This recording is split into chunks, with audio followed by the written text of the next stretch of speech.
Good evening. No, this is not The View. Welcome to Colorado Inside Out, PBS 12's weekly roundtable that looks at events in Denver and further afield. I'm Patty Calhoun, the editor of Westword, moving over from my usual chair to guest host the show for Ellie Neff, who's taken over as executive producer while the search is on for a real permanent host. Let's dive right in. The gubernatorial primary is quickly approaching, and candidates' campaigns are heating up. Governor Jared Polis will face one of two determined challengers in the election: Republican Greg Lopez, former mayor of Parker, and Republican Heidi Ganahl, at-large board member of the University of Colorado. Republicans are hoping Biden's popularity drop will aid in their first gubernatorial victory since former Governor Bill Owens. Bringing uncommon wisdom to that chair, Marianne Goodland, chief political reporter for Colorado Politics. Marianne, you cover state, you cover the country. What do you see happening here? What I'm seeing right now is yes, tying the Governor Polis to the policies of President Biden is a strategy that Republicans are employing right now. They're very, very interested in that. But on the flip side, I'm also seeing a lot of lack of donor enthusiasm for this race. I took a look the other day at where Walker Stapleton was at this point in 2018 with an open gubernatorial seat. He had three other competitors in the primary, including Greg Lopez. And at that point, he had raised about $1.7 million. Ganahl has raised less than 60% of that, and she's the front runner in terms of the fundraising. Now, this week we also saw Lopez bringing in an idea of striking one person, one vote to allow for rural votes to get more attention. And it's an interesting idea, albeit very unconstitutional, but it's certainly a way of raising his visibility in rural Colorado. And I know that this will play well with rural Republicans. Well, we're sticking with one woman, one opinion at this table. So Michelle Ling, CEO of Novitas Communications, where do you see the governor's race going? So I think this is a really interesting year. Jared Polis is certainly going to be a formidable candidate for whomever emerges from the Republican primary. How well Republicans do this year will really depend on message discipline. And Democrats really want to make this about Roe versus Wade. And a recent poll out from 538.com showed that abortion is the fifth from the bottom of 20 issues that Americans think is most important. Below that are only unemployment, and we all know that there's really no unemployment. We're all begging for employees, and natural disasters. Inflation was the top issue. It's going to be the top issue this election. And I agree. And I don't know where this 8 to 9% inflation rate is coming from. I found a receipt. I'm a paper hoarder. I found a receipt from a year ago. And my eggs, my milk, they're 30 to 40% more expensive. My gas, everyone knows, is probably double. These are annoying for me. They're really devastating for people who are just scraping by.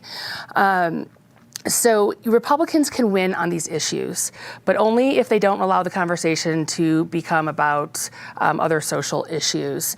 Again, the 538 study showed that only 4% of people think this is a major issue, and so they can win up and down the ballot if they focus on kitchen table issues. And at our table, Denise Miss, Solutions for Public Policy Specialist. What do you see happening in this election? Well, look, I think it's Governor Polis's to lose. Frankly, I really don't see any alignment between him and President Biden. So I think attempts to make them analogous or similar in any way, shape, or form is a losing game. I think that the Republicans have more to gain if they instead, as Michelle mentioned, stick to the kitchen table issues, because the similarities are there. They're far and few between, and so it's Governor Polis's to lose. And I mean, exactly. And I think to Marianne's point about what Greg Lopez is trying to do is he sees it. He sees that he is not a winning candidate, and so he's trying to figure out what the message is, what that might get him some of the voter enthusiasm. But I don't see Governor Polis losing this election. And joining us, Bianca Emerson, CEO of Political Director. Do you see any way Polis is going to lose this? No, not at all. And I agree with Denise. Polis is very popular. He's very popular with Democrats as well as independents. And that's going to be very key. But I don't think that we should discount those individuals who showed up in 2020 and showed up for Biden. I think that we can arguably suggest that they showed up as an anti-Trump vote. They didn't want to continue to play into QAnon and MAGA propagandized talking points from the right. And I think that those people can also show up and will show up for Governor Polis. And let's not forget he was at the top of the ticket in 2008, and he helped to usher in that blue wave that we experienced. So I think that hopefully, of course, 4 years later, we'll be able to see that with a win for Governor Polis. But first, we've got the primary coming up June 28th, so we'll be talking about that again.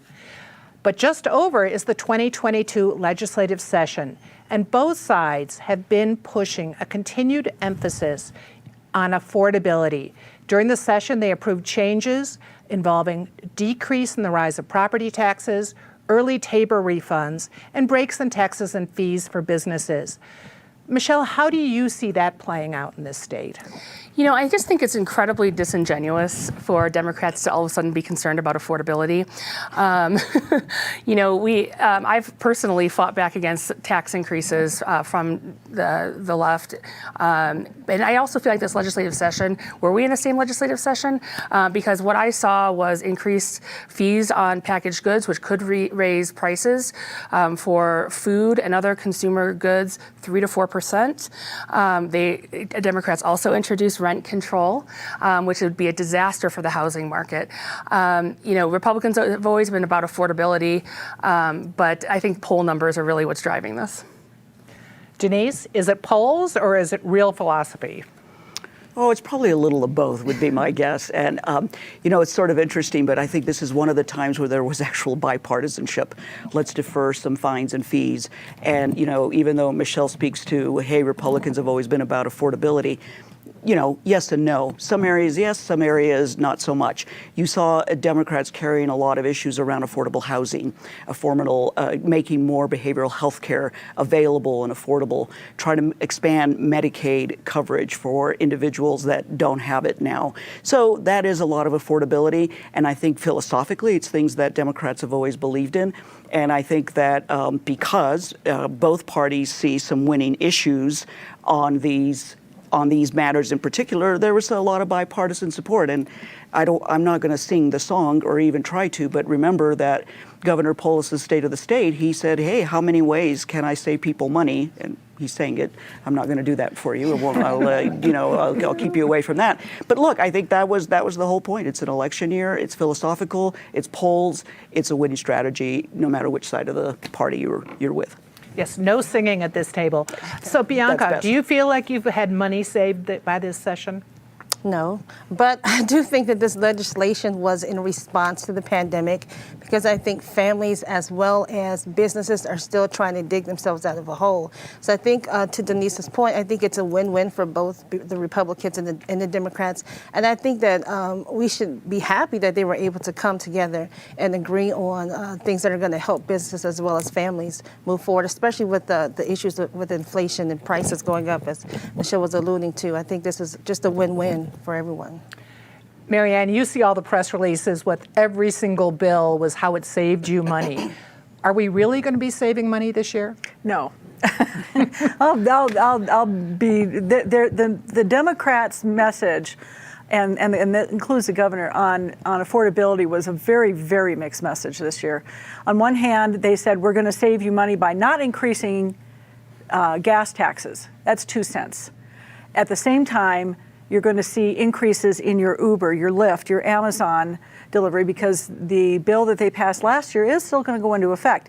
The gas tax, which was part of the same bill, that will be going up after the election. And to Michelle's point about it being something of a cynical ploy, I will tell you that was the immediate reaction by a lot of people in the Capitol, including the press corps, that it was like, wow, really? And this is to the Tabor refund. Democrats have for a very long time denounced Tabor, but all of a sudden they're moving up a Tabor refund from April to September, just as the big campaign ads are about to come out. for the governor, for legislative Democrats, for Senator Bennett. So, it's really a mixed message. Yes, there's going to be some decreases, but there's going to be a lot of increases as well. So, watch your wallet. Yes, somewhere Doug Bruce is laughing. The city of Denver is facing another lawsuit revolving around the 2020 George Floyd protests. A new group of protesters claim they too faced excessive force in violation of constitutional rights. A recent lawsuit regarding the protests ended with a verdict for the protesters' favor, granting them $14 million. Denise, where do you see this going for the city of Denver? Look, I can't see it going well for the city of Denver. Now, look, you do have a different jury. You have different plaintiffs. You have different lawyers, at least on the side of the plaintiffs. But you know what? You have the same defendants. You have the same tactics that were questioned in the first jury trial. They're going to be the same ones here. And yet, at the same time, you have a chief of police, Paul Pazin, who really hasn't changed tactics in his communications on any of this. You have a mayor that has been essentially silent, hasn't come out with any apologies or any sort of statement suggesting that he's going to direct his chief of police to do things any differently. So I really cannot see a different outcome for Denver, which frankly I find extremely shameful and disgraceful. There are more lawsuits in the works. There have been estimates of a lot of big judgments coming. What do you see happening, Bianca? Well, this is just not good for the city of Denver, and it's definitely not good for the local police department. And I think really if we look at the whole overall lawsuit, these people were out exercising their First Amendment right. So what does this say for other people who are interested in going out and protesting? Is this an attack on our constitutional right to express ourselves in that way? And I just think that it's really horrible. We have these police officers also have to be held accountable for this. And the allegations are extremely egregious. And I think Denise could probably speak more to this, but I believe the ACLU said that this is the first case in the nation to even go to trial. So this is not looking good for the city of Denver. But I really want these police officers to be held accountable, and hopefully the city will learn a lesson to make sure that we are holding these police officers accountable so we don't continue to see these lawsuits coming up. Well, Marianne, you've been at the legislature too when they were talking about being able to hold police officers personally accountable. What do you see happening in this case? This is, I think, the 15th lawsuit that's been filed on the protests and George Floyd. More than likely, it'll be the last one because the statute of limitations runs out at the end of next week. I kind of wonder if the city is holding out to get through all these lawsuits and then think about what kind of changes they would make in their policies in order to prevent this same sort of situation. But it doesn't look likely. It looks like they're going to hold out on this, and if it's business as usual, it's a bad look for Denver. Michelle, can Denver overcome this? I think this is a problem everywhere. Police brutality, inappropriate police actions are never okay. And I think this is something where police need to have additional training. We have to hold them accountable. We've lost trust, and I'll hit on this later, in our public institutions, and I think they're a front line of that. That said, on the other hand, it's easy to downplay a lot of the chaos and the destruction that happened in 2020. I had to call my insurance agent at 11 p.m. and ask if we had insurance on civil unrest insurance on my building because they were burning things a couple blocks away. I'm a small business. We did not. That is a special rider you have to have. People don't know that. Buildings were burned, small businesses were forced out of business. So $14 million to me is a lot. I'm not trying to marginalize the pain and suffering that they experienced. What I'd actually kind of like to see, I would like to challenge the people who receive these settlements to donate that money to rebuilding the small businesses who are harmed, or perhaps, as long as they're not using it for medical expenses, or perhaps rebuild some of the communities that were damaged or destroyed. And then too, I'd also like to see some of that money go to finding ways to better train police to handle these really outrageous situations. There is one thing I want to point out. I said $14 million was a lot. George Floyd's family only received $20 million for his death. So if we have two lawsuits relating to this. That's more than, that's $28 million, two $14 million lawsuits.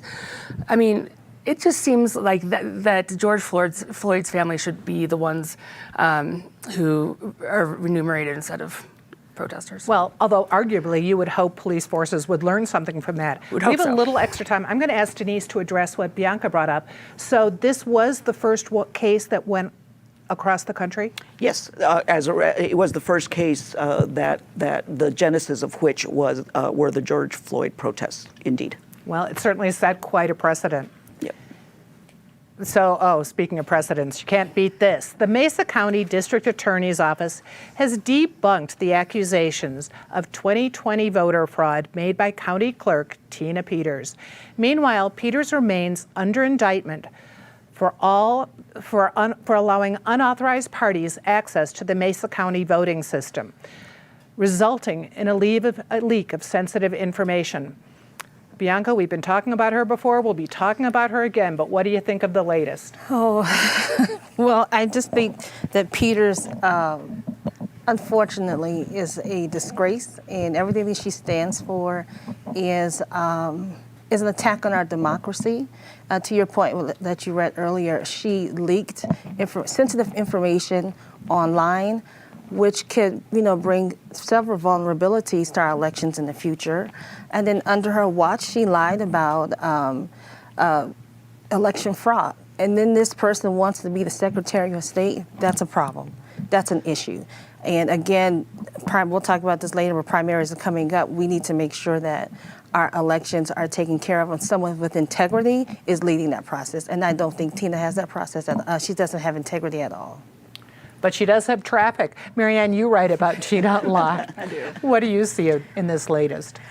It's funny that Dan Rubenstein, who is a Republican district attorney in Mesa County, he's also the person who obtained the indictments against Tina Peters related to some of these issues that have been mentioned. Peters just has not learned the law of holes. It's one of my favorites. When you're in a hole, stop digging. And she keeps digging. Last week was a perfect example. The Ethics Commission accepted the third complaint against her, and this is related to the Mike Lindell Legal Fund. She claimed that she didn't know how much Lindell put into it. Lindell himself doesn't seem to know how much he put into it. And the Ethics Commission not only accepted that complaint, and they're moving forward on it, the second complaint that they accepted, which was on the legal defense fund that she set up, which she has now closed because she faced massive fines tied to it. She has stopped cooperating with the Ethics Commission, and last week they voted to grant subpoena power to go after her and force her to comply with their request for information. She is the gift that keeps on giving, but it's not a gift that I'd ever want to find under my Christmas tree. Well, any discussion where you can bring in Mike Lindell is a good one. Michelle, where do you see this going? Is there actually a body of government that is not investigating Tina Peters at this point? I mean, honestly, I agree with Marianne, law of holes, rule of holes, stop digging. I was willing to keep an open mind about this. Okay, let's see the data. Let's see it. Nobody has ever been able to provide any kind of conclusive data that the election was stolen. And so, I want to talk a minute about trust in institutions. And I think things like this really erode our trust in institutions, and it's bad for our society. It's things like this, shady deals, nepotism, whatever it is, it's critical to hold people who violate the public trust accountable. And I'm not sure that we always do that. Per Gallup, just 22% of Americans think the government will do the right thing most of the time. That is an all-time low since the survey started in 1958. And like I said, I just think this is bad for democracy or the republic. Denise, Tina Peters, menace, savior to democracy? Where do you see her? Well, an absolute menace. And I think everybody has pretty much said all there is to say. This is an individual that is, I think, deliberately trying to to diminish people's trust in the system. So if she were to lose for her race for Secretary of State, she can cry foul, and she can cry that the system is rigged and it was rigged against her. I think that's exactly the playbook that Trump has been using and relying on, and she's taking her playbook right from there, and it's disgraceful. And everybody has said, and Bianca was mentioning, look, she wants to be the Secretary of State, the holder of all Colorado elections. That is a job that requires a high level of integrity. I mean, they all do, but come on. This is a statewide elected office. You're in charge of elections, and yet you're doing this kind of crap.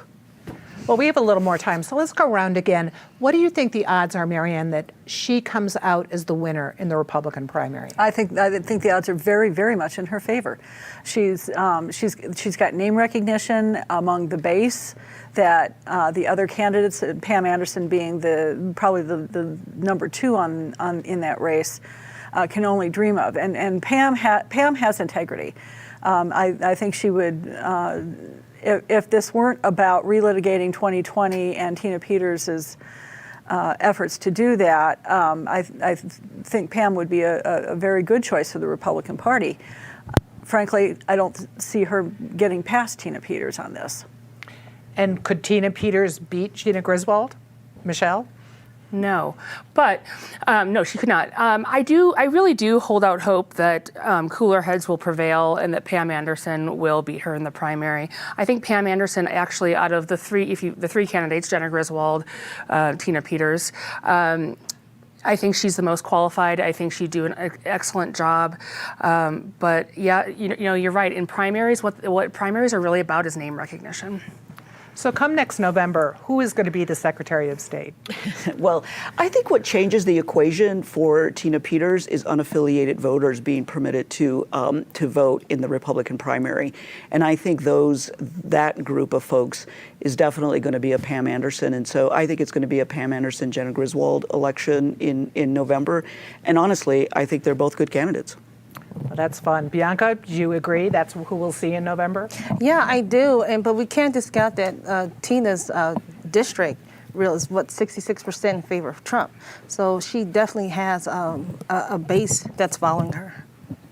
Well, we will be talking about this many more times, but now it's time to get on to our favorite time, Disgrace of the Week. Marianne, I'm sure you've got one. Oh, I debated about where I wanted to go with this, whether it was Fox News or just Tucker Carlson. I think we'll stick with Tucker Carlson, who took the great replacement theory out of the dark vestiges of the internet and with the white supremacy movement and gave it a happy home on more than 400 of his shows.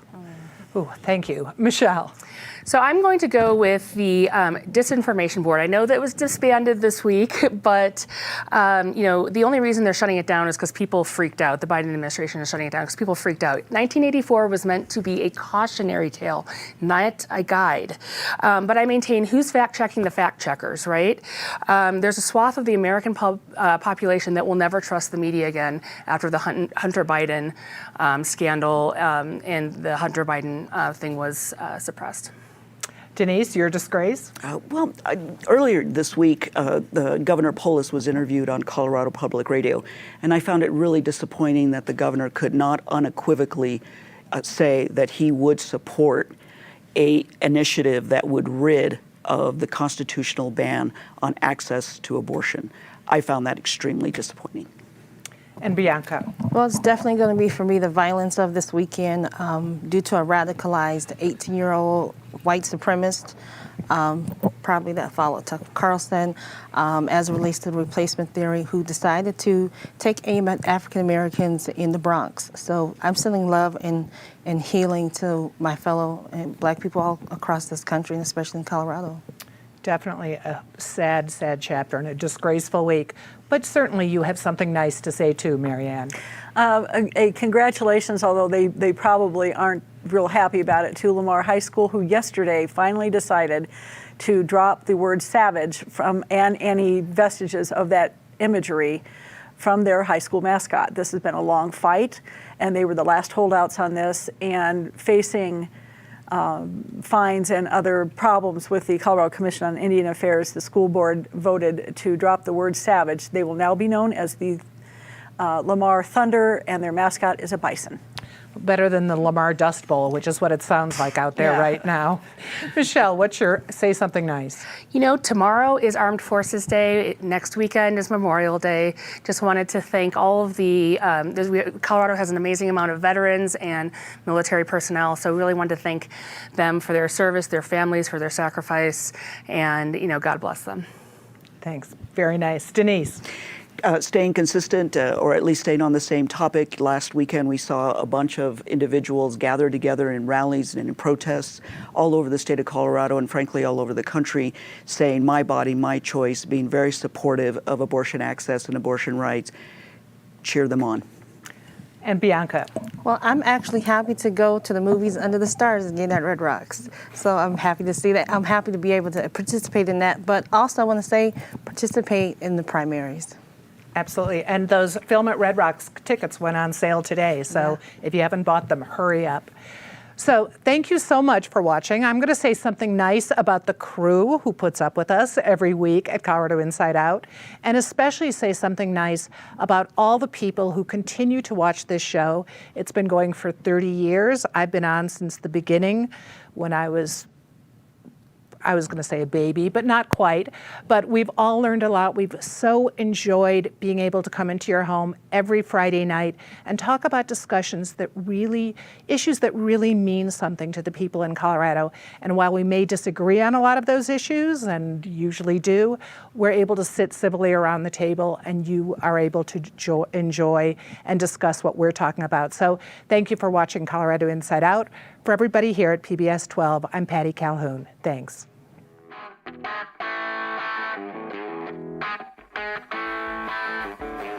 Thank you.